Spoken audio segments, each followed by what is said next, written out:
Siz Troy otining ichidasiz, o'tirdingiz. Endi bir necha foyda. Birinchisi jimlik, yo'talish yo'q, aksirish yo'q, bo'g'imlarni qirsillatish yo'q. Kimdir menga ishlim qisyapti desa, chidasin, bugun hamma chidaydi. Suv ichmang. Ko'p ichmang. Bu yerdan chiqib bo'lmaydi. Hojatxona bo'lsa umuman ko'zda tutilmagan. Ya'ni hamma masalani oldindan hal qilib kelgansiz degan umiddaman. Endi joy tanlash haqida otni tepalikka, shaharga qarab arqon bilan tortishadi.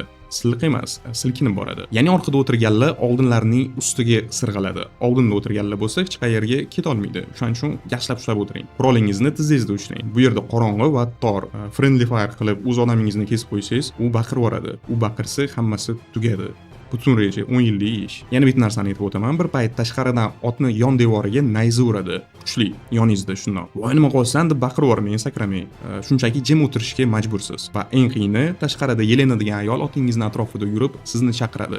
Ismingiz bilan, xotiningizni ovozi bilan, har biringizni. Javob bermang. U sizni xotiningiz emas. Signalgacha chiqmang. Tasavvur qiling, signal berilmagan, siz chiqib oldingiz. Tepada turibsiz. Yolg'iz. Hamma sizga qarab turadi. Stadionni o'rtasiga chiqib qolgandek bo'lasiz. Va oxirgisi bularni hammasidan keyin 3000 yil o'tadi. Hech kim sizni ismingizni bilmaydi. Hamma otni eslaydi. Bu achinarli.